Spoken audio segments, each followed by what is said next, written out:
You are listening to WRFG Atlanta. WRFG provides a voice for those who have been traditionally denied open access to the broadcast media through the involvement of a broad base of community elements to guarantee that access.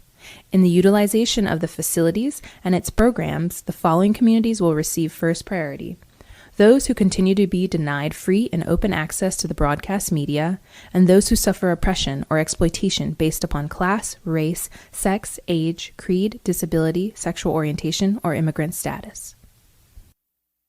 My name is Heather Gray, and the program is Just Peace. I'm here with co-producer Ernest Dunkley, and I'm pleased to say that this evening we are talking with Rashid Nuri.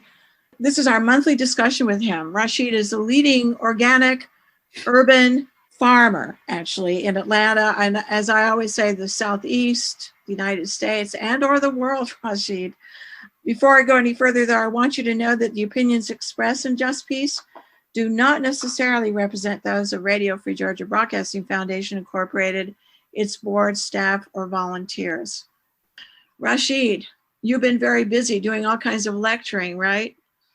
All over the country, is that right? Tell us a little bit about what you've been doing. Yeah, I have been doing quite a bit of Zoom meetings like everybody else, talking on the phone.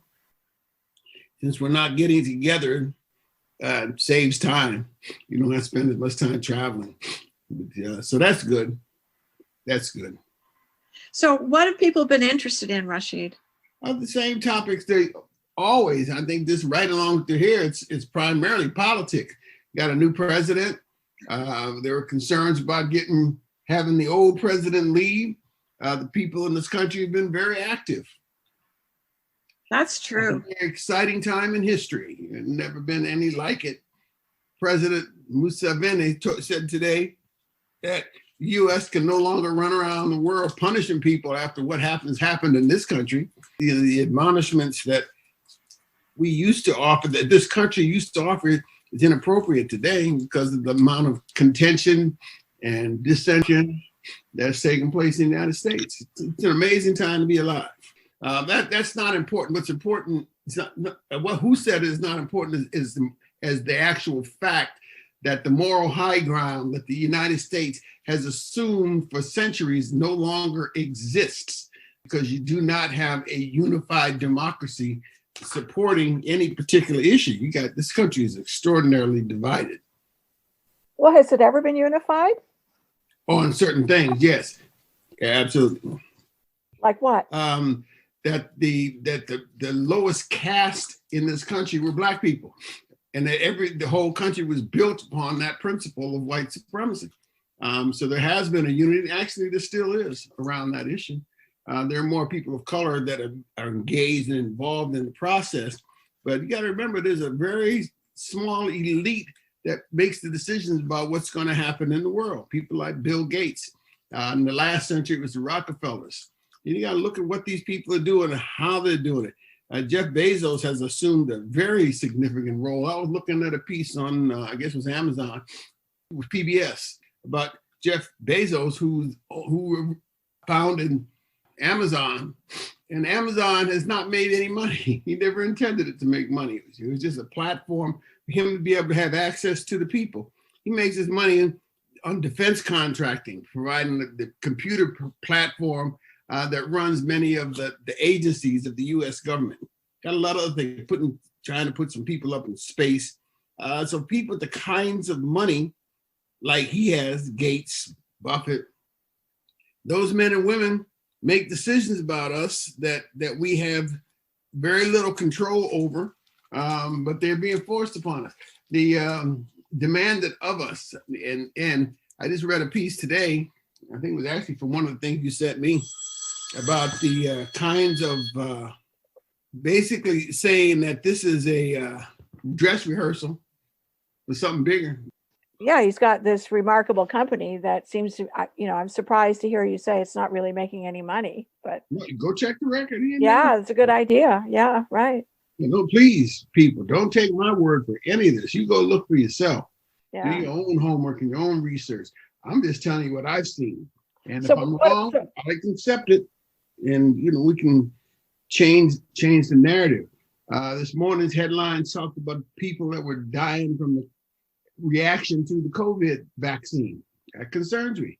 We got all these multiple different immunization projects that have taken place. They haven't been tested. People having side effects from these things, and that's the kind of stuff that scares me. What humans are being subjected to that they have little or no control over. Yet the media keeps telling everybody, get your vaccine. But you're not seeing all the reactions that are happening in the street. Yeah, some scary stuff. Well, tell us about Bill Gates, though. You have looked into a lot of what he's been doing too, particularly in the African continent, right? Well, so yes, as you have.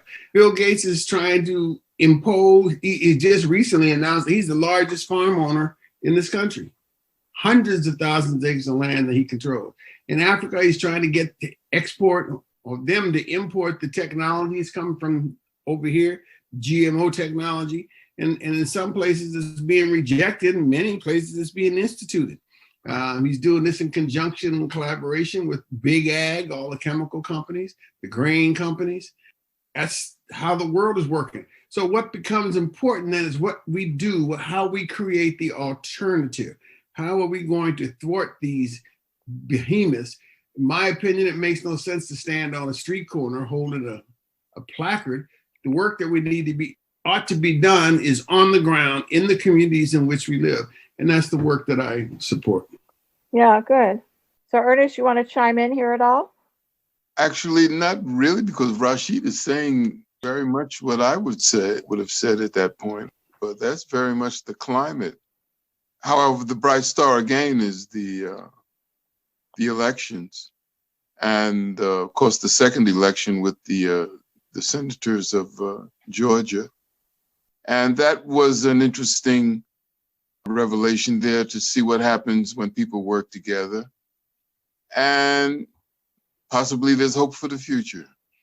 See, here's something that my observation again: the people who travel in our circle. The folks who listen to WRFG, who are so enthusiastic and excited about the election, the results of the election, failed. I can't say they failed. I think it's important to point out that this country is divided right down the middle. Okay, so just as he got enough votes to elect President Biden, Vice President Kamala Harris, you have the same number of people on the other side who are mad. Right? They stormed the Capitol. People are calling it an insurrection, or whatever words you want to put to it. The capital of the United States has not been assaulted like that in the history of this country.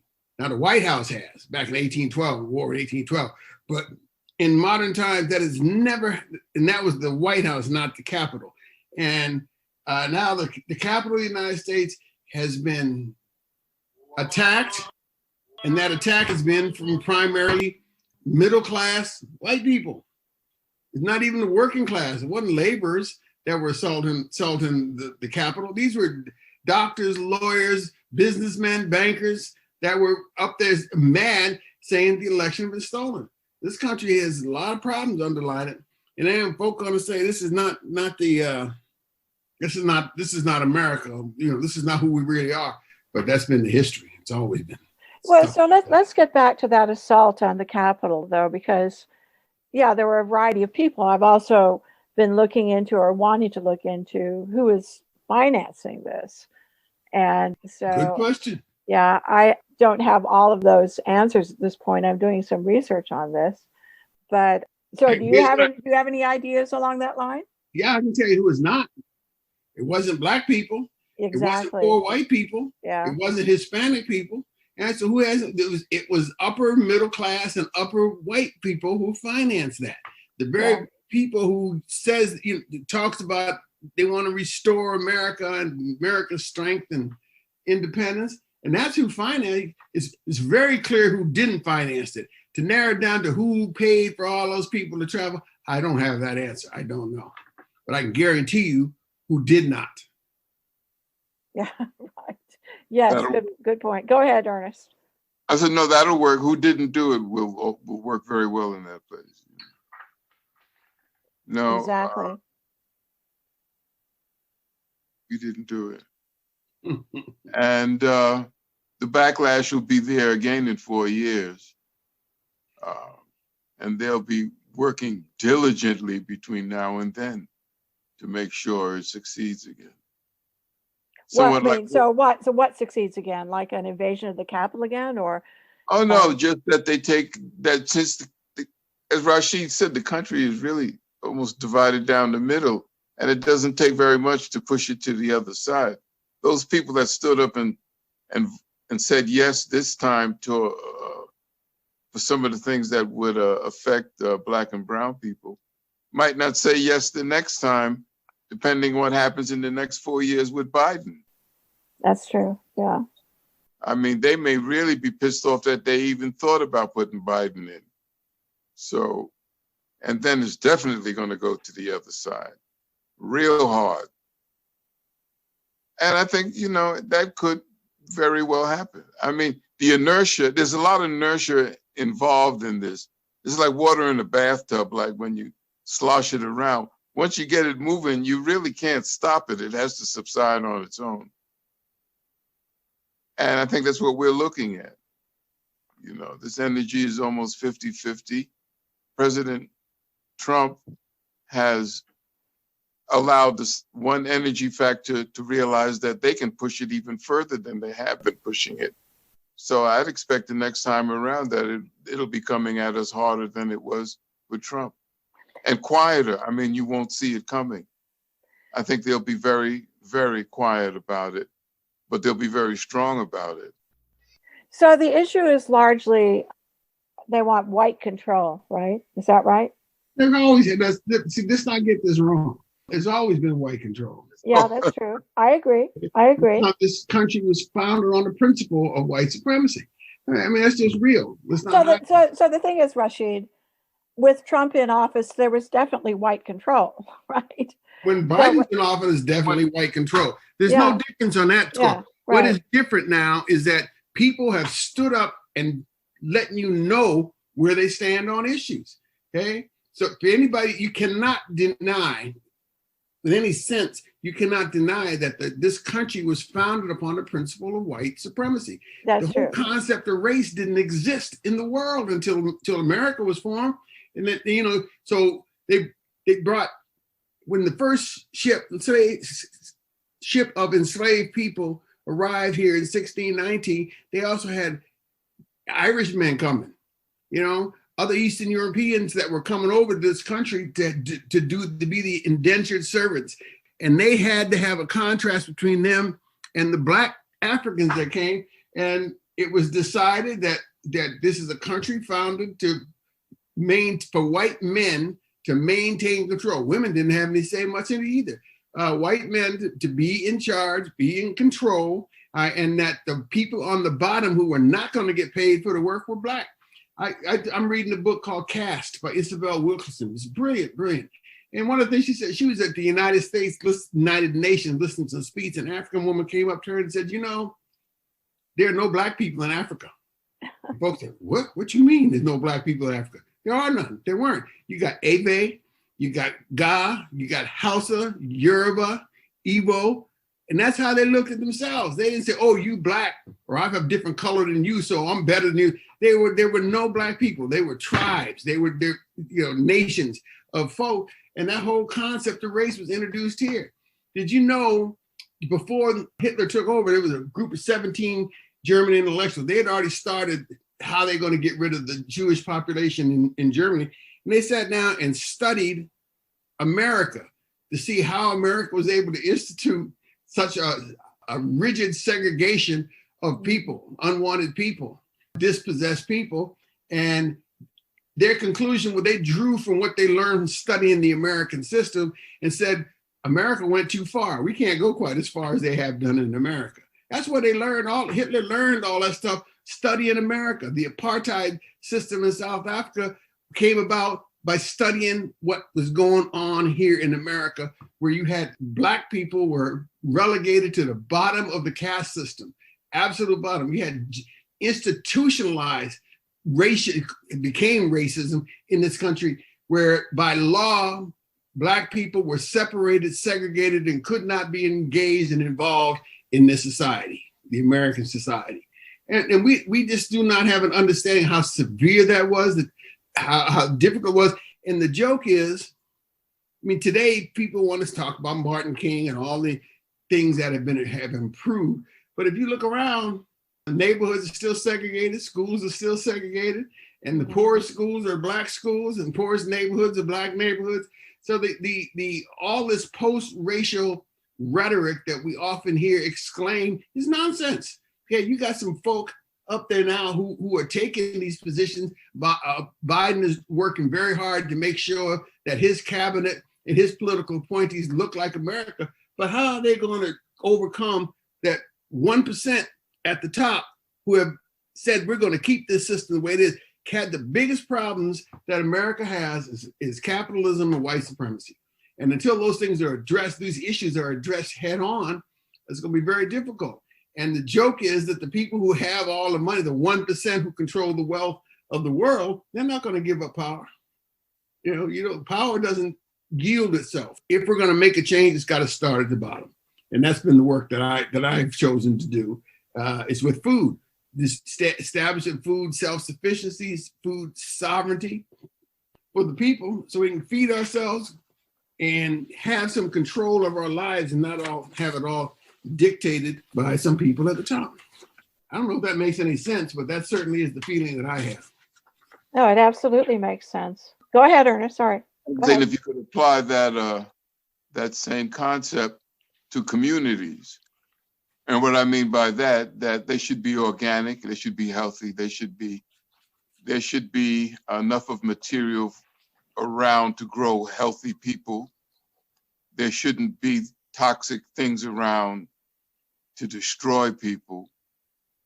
We need to keep the community the same way we keep an organic garden, because I think somehow people might be organic too. So what does it mean to be a healthy person? Well, it means to have an education. It means to have a job. Right. It means to have a connection with a community. It needs to have all of those things that life needs in order to really reproduce itself in a healthy way. And we can think about the garden, and that's fine, but we need to take it to the communities in which the garden is. That is to say, we really need to take control of our communities the way we're taking control of the gardens. Well, don't we also need to look at the economic system in America? Well, the exploitation of capitalism? Really. Well, only in the fact that we've been here, and what have we been doing? We must have been doing something, because money gets exchanged. I think what it is a matter of cooperation. There are ways to live in this system and to some degree protect yourself from it, as you do with organic gardening. What you do is you protect that garden from the system in which it exists. And if you can do that for a garden, you might be able to figure out a way to do it for human beings. I mean, around you. I'm not trying to do it for the whole world, but I mean, when you do an organic garden, you're not trying to do it for the whole world either. You're trying to do it for your immediate community. Yeah, but the point is that the one you build and one I build, one Heather builds, that's how you expand it. And the metaphor that I would extend in this conversation is all that you're saying about when we talk about the garden is just a microcosm of the entire planet. So the same kind, and I think I hope I'm amplifying the point that you were making, is that same care that we put into building an organic garden is how we have to build an organic community. And that certainly has been what's in my mind, that they're connected, they're the same, they're all one. Exactly. Well, the question I have also is, to me, there's never, I was talking about capitalism a second ago, there's never enough discussion about the economic system that we need to have. Heather, that's all I've been talking about. Okay. That's under the economic system. Capitalism underlies all the issues that I'm describing. Capitalism created race. Capitalism created a disconnected labor system. and the workers. So I am talking about the economic system. That's exactly what I'm talking about. Okay. I don't see how you're going to separate it out. I mean, you bring people over here and say, y'all are the slaves now, you're going to work for free. And we're not going to pay you, but in fact, we're going to take away all humanity that you might have, right, so that we can make money. That's capitalism. Right. And the essence of on capitalism is how white supremacy has been supported. Okay? I agree with that. Yeah. And when you get to the very top, the 1% who own and control the means of production, distribution, and exchange in the world, they really don't give a hoot about the race. They just want to make money. So, I mean, the question always is, what kind of economic system do we want? Ernest was just talking about it. Cooperative economic development, which is what I've been involved with as well. Right, Ernest? That's what you're saying, right? Yes, I am. Yeah, right. It's the only kind that seems to have worked around us at this time, really. Cooperative economic development is where people come together and work together as far as economic initiatives or whatever are concerned. Most places in the world, throughout here, most places in the world that were not white, that's how they operate. Now, I just, and to jump to a question that you may raise, and Ernest probably has had more experience than I have with this.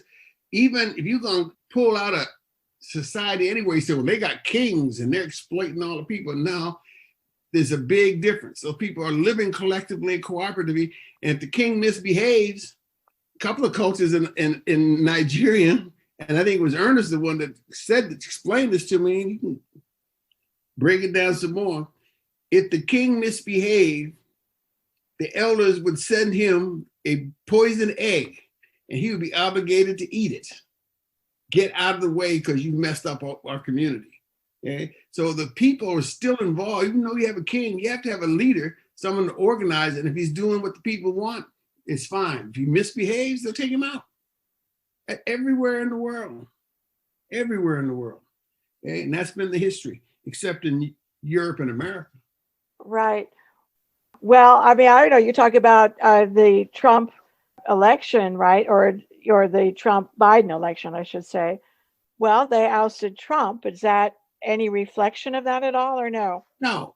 Trump is not at the White House, but he set up the Supreme Court is loaded. What is it?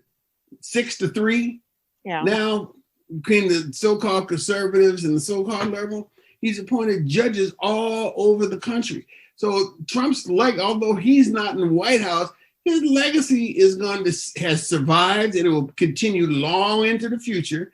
So when he says in his farewell speech he'll be back in some way, he's not going anywhere. Look at them people storming the Capitol. Those are his people. You think that they're not going anywhere? And depending upon what Biden does, their support may increase. We can't be fooled by this thing. The election doesn't, to me, and I know this is heresy in a lot of quarters, is not as significant as the fact what they already got done, what's in place, what's been institutionalized. And we just start with the courts. Okay, Trump appointed more judges than Obama did. He got to shift the position of the Supreme Court. We assume I'm not presuming it's a shift of the position of the Supreme Court, because he put some very conservative people up there. And we need to also mention that the Senate, McConnell, for example, didn't allow the acceptance of.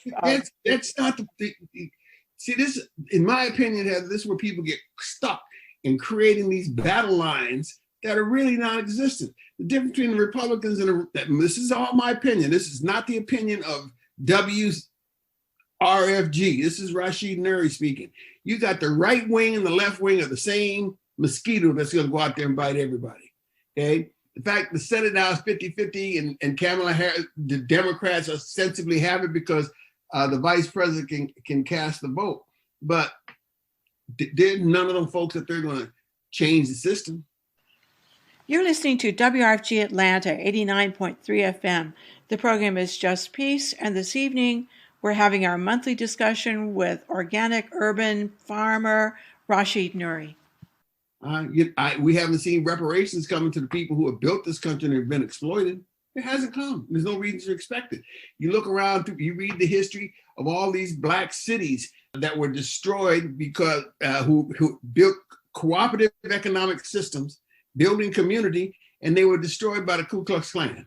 Okay, here in Georgia, you had the riot of 1906 when white people had a riot and destroyed all the businesses that Black people had up on Peachtree. You know, what happened in Oklahoma, down in Florida, and it's all over the country. It's not in the history books, unless you read Howard Zinn, go to the university, and you can find the text that'll break all this down and explain it to you. Cooperative economics is simple. It's understood. And I'm gonna give you another something that I think, and I know it's, people talk about Reconstruction as being the period after the Civil War when Black people had some say in the government that was around. How long did that last? Less than 30 years. The real Reconstruction was the reconstructing of the hierarchy that existed in the South. That to me was the reconstruct. Even the words reconstruct what we had before the Civil War. They did a very, very, very good job of doing that.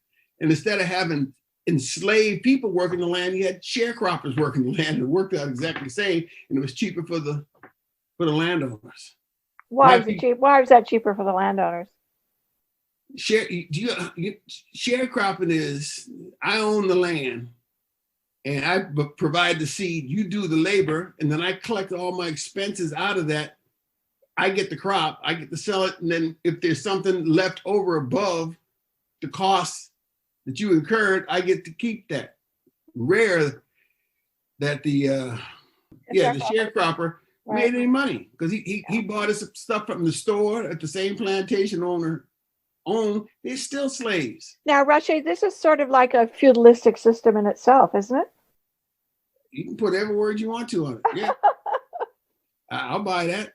All right. But what happens is the people who do own, I mean, you know how few, there were very few slave owners actually, plantation. Most of and this is the joke, they got the working class white people here in the South had nothing, man. It was just a handful of slaveholders and landowners who controlled the economic system. And what they were able to do, there wasn't a middle class. They didn't create jobs for people. You had rich people, poor people. The majority were poor people, and they were they became the patty rollers, the ones that the fugitive slave catchers to bring all them people back. Feudal, oh yeah, oh yeah. They became the police, just like they did in New York and Philadelphia. Come on, they became the police. Yeah, it's interesting. I have some Black friends whose grandparents will call them patty rollers to slave patrols. Yeah. Patty, that's the Irish. Yeah. Oh, what's the Irish? What do you mean? That's where that term comes from. Oh, does it? I didn't realize that. Well, what's the Irish term? Patty roller? Patty? Patty is Irish. I see.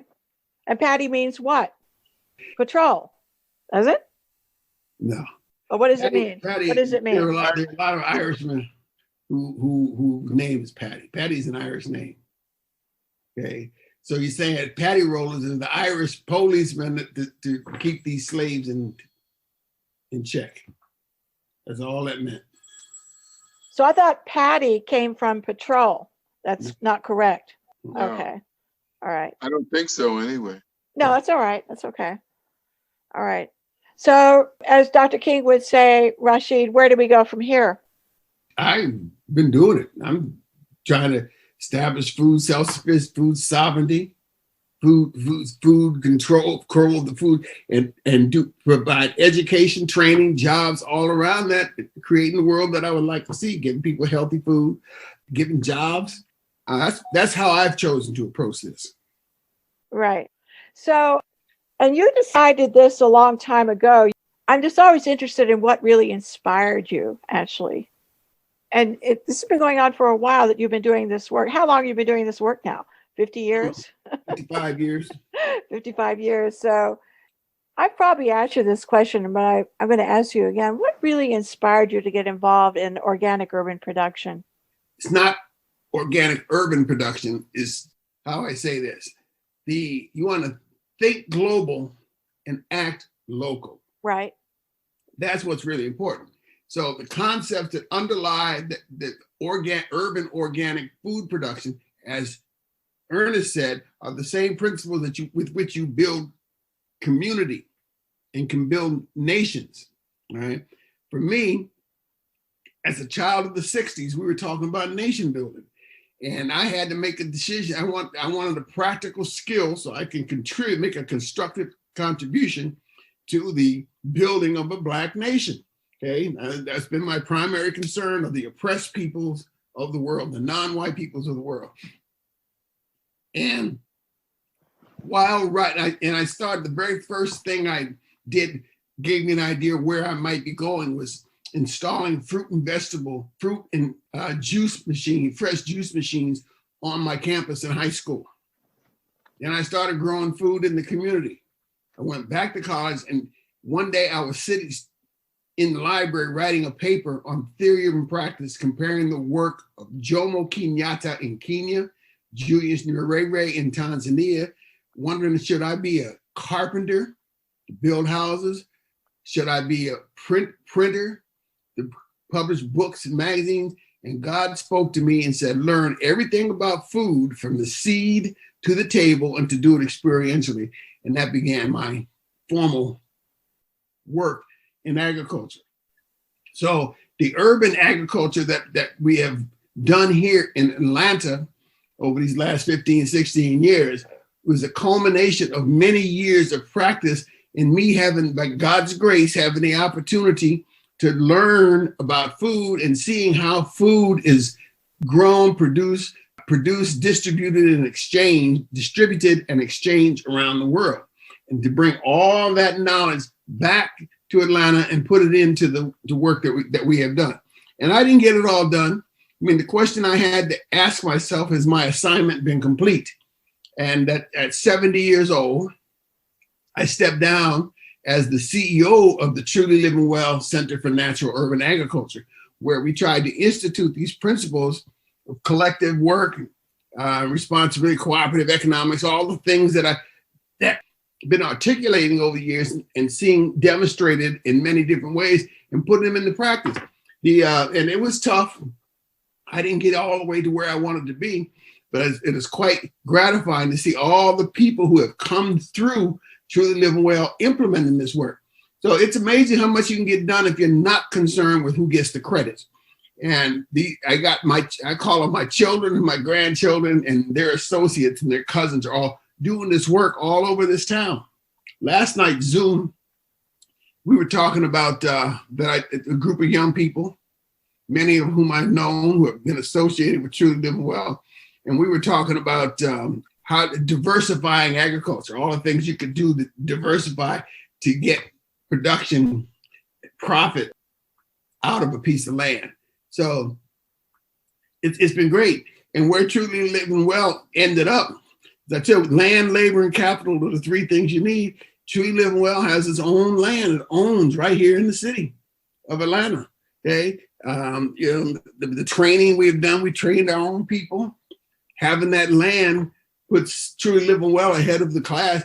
There are very few people that own their own land. Bobby Wilson, Metro Atlanta Urban Farms, has properties not quite as big as the Truly Living Well piece, but it's large, 5 acres.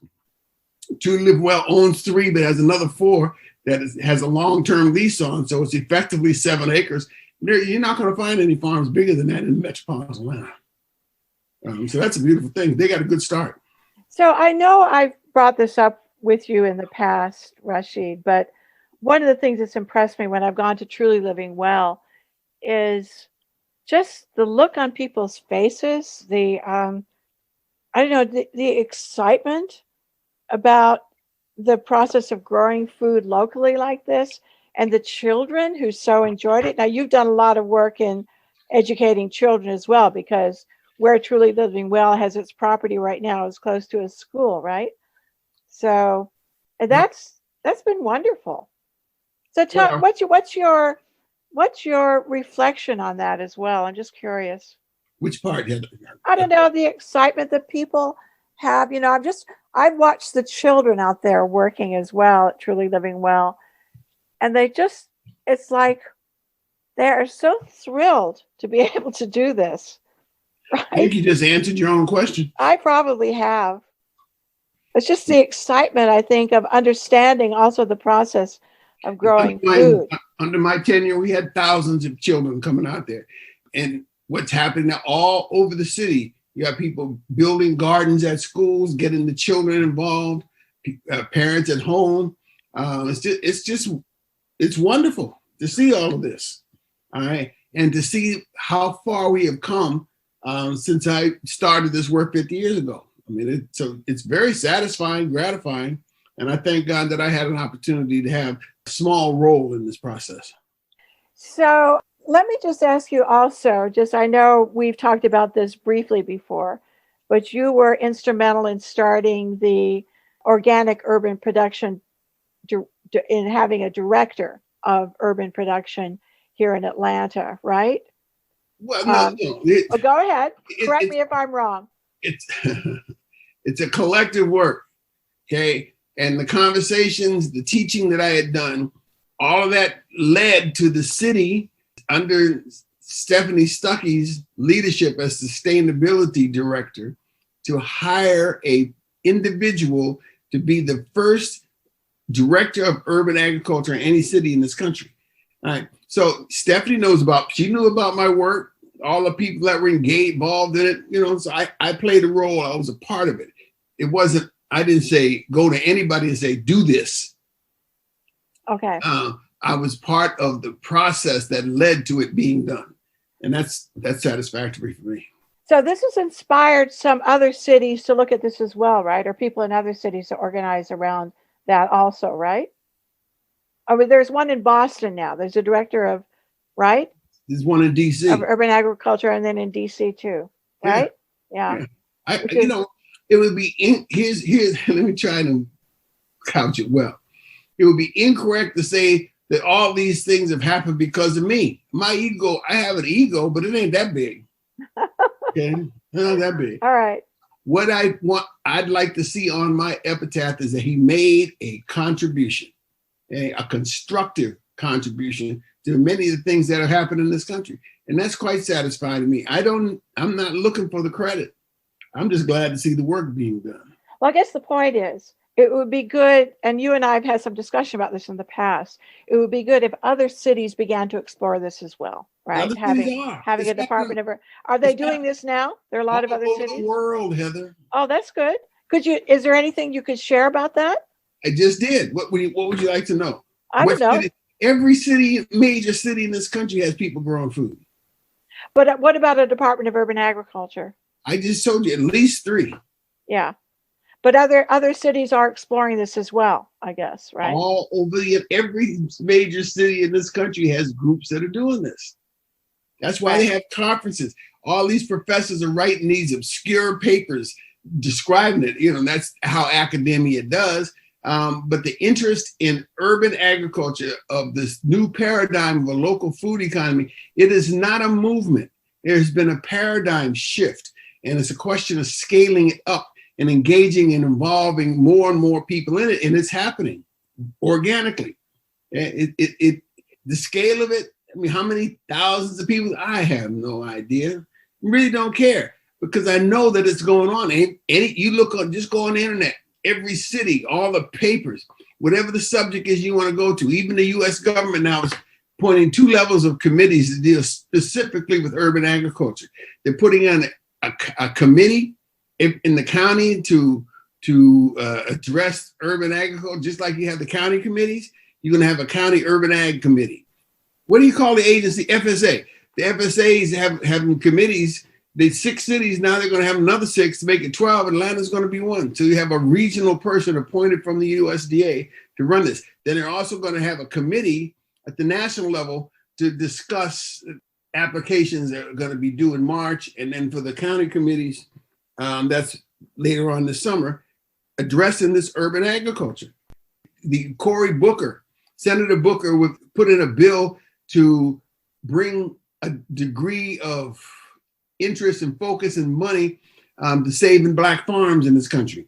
And I think between now and the time the farm bill comes up, we'll be able to get something in there about urban agriculture.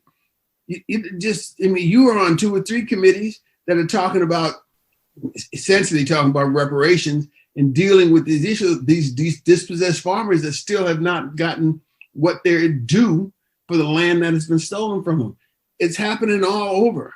What we're doing is no longer a movement. The paradigm is shifted. Agriculture, urban agriculture is that paradigm has shifted. You got over 80% of Americans live in urban areas. We can't continue to ship food halfway across the country. California has no water. So you still have it's being brought in from other states, and Americans, taxpayers are paying for it. You can't, I don't anticipate that continuing to happen. That's why it's important that this work be done. Here's a metaphor. The way this agriculture is changing, here's the metaphor. People used to come into downtown, to go to work, to go to these office buildings. Now the office buildings are empty because people are staying where they are to do the work. They don't have to go to a building to a central location. And I think that same kind of dispersal of the productivity in agriculture is also happening. And you don't have to come to a central place, one big farm that's going to do everything. And, you see this, I see this on so many different levels. There's so many people who are getting involved in this work. Leah Penniman with Soul Fire Farm up there in New York. Just amazing. Karen Washington up in the Bronx. She's living well. A lot of this is chronicled. Many of these things that we're talking about are chronicled in my book, which I. And your book is? Growing Out Loud: The Journey of a Food Revolutionary. Right. That you can get. If you want an autographed copy, you can get it from my website, thenurigroup.com, or you can go to Amazon online. I looked at Amazon the other day, and somebody has a signed copy that they're selling online. And that's interesting. Yeah, it is. I thought so too. But this is not new stuff. It's growing. Rashid, I would so appreciate, before we end this interview here, is that one of the things you said to me that has just resonates a lot for me is that for most of our life, we were hunters and gatherers, right? As Homo sapiens. And we were living within walking distance of where our food was grown, which is a parallel to organic urban production, right? Well, you brought in the hunter and gatherer, which is part of your anthropological training that you always bring in. Yes. But you didn't have, you didn't have civilization really becoming until people stayed in one place and had to produce their food. That's what urban cities, metros, communities, you had to have, they were all in one place, food had to be produced. So I forgot your question, I'm sorry. Well, the question is that for most of our human existence, we were living within walking distance of where our food was grown. And so what you're saying is now where most of us are now living in urban areas, right? So that's one of the important things of having food grown in the cities where we live. Absolutely. Yeah, America, they anticipate the world being 50% by 2050. That's only 30 years. 70% of the people will live in urban areas, and that's in 30 years. But as I traveled throughout the world, in the course of my training, education, so many people still live within walking distance. Okay, you go to any place that is not highly urbanized, people are living within walking distance of where their food is produced, and the excess that's being produced in the rural areas is then brought to the cities. So I think that's why we need to have more food. And you're right. That's what I've said many times. We used to live within walking distance. That's why the urban agriculture is so important. Let's get more food near us. It's healthier, cleaner, and it does so much to keep the environment clean by growing food. Growing food sequesters carbon, and doing it properly. You're not taking petrol carbon sources and turning it into fertilizers and pesticides and all those chemicals that big ag commercial ag are required to use. It's very positive. Great. So we didn't talk too much about chemicals. We're going to do that the next time, however. But Ernest, do you want to have some closing remarks here before we end this interview? I was going to say that this subject, I'm just trying to find a way to frame this now, excuse me. That's all right. But this subject is tremendously important. Like so many very important things, it's the details, the small details that matter. And people are detail. People are details in this story. And I've noticed a great change in the community, as Rashid has said. There's been a tremendous feeling of camaraderie that has been brought because of the farm. And so much has happened that's full of life around the farms. The quality of the neighborhoods seem to improve. The attitude of the people seem to improve, particularly where we are now. The community becomes, the parents, they come up like an adopted parent, and they adopt the garden. And it really does inspire a feeling of somewhat like what one tries to do with a church in a community to instill respect, and to see the respect that's given to the garden in the communities is fantastic. There's no one destroying it. There's no fence around the garden, and no one goes in to destroy it. And people are allowed to go in and take food if they need it, but you never see anything really disturbed. Now, what Rashid has done is a very powerful medicine that has been injected into the communities. And it is doing very much what I hoped it would do, which is pick the community up and give the people something to look up for and be proud about and work for them to do, to keep them busy and to be caring about something. So again, you say, do I have anything to say about it? Long live the concept, long live the concept. And I really can't say any more. I mean, I could go on, but it would be the same thing again and again, that it's all tremendously positive. Of course, there is one negative side, and that is it raises the property values to the people that live there, find it difficult to live there. Where the garden is in the city. What we're experiencing is certain people that have money that can come in and buy anything they want and move you out of the way. And we see that happen in all the communities. That's why I left New York and Harlem, because I could see there was no more Harlem. New people coming in wanted to change the name to something else. It's not even going to be a Black community.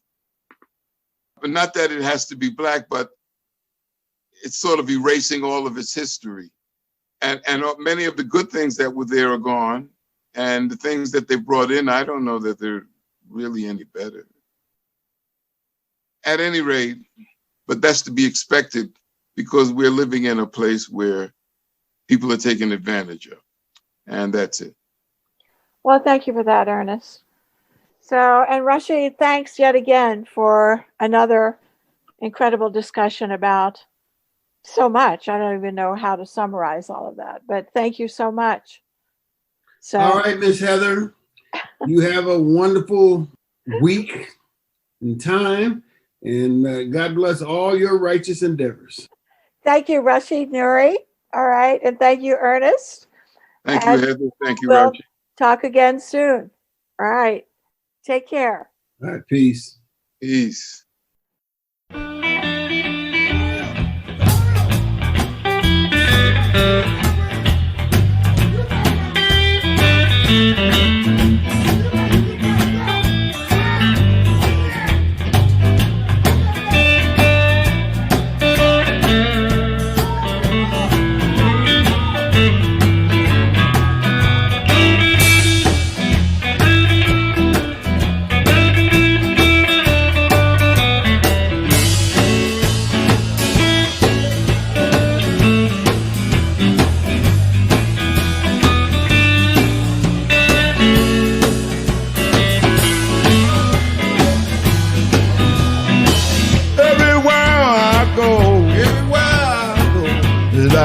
Uncle Tom down.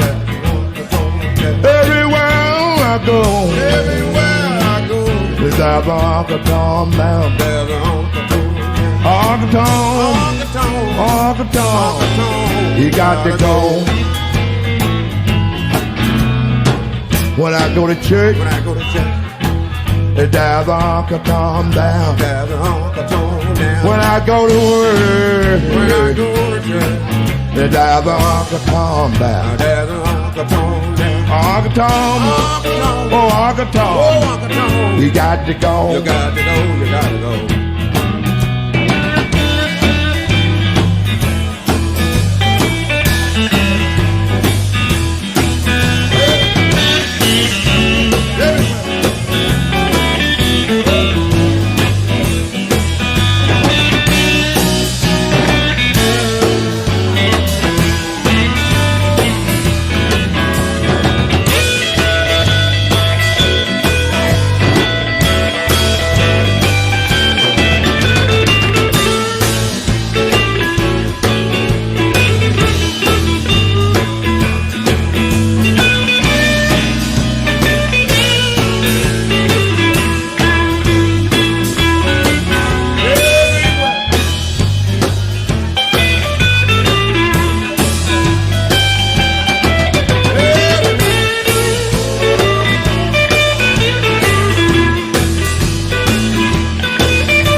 There's Uncle Tom down. There's Uncle Tom down. Everywhere I go,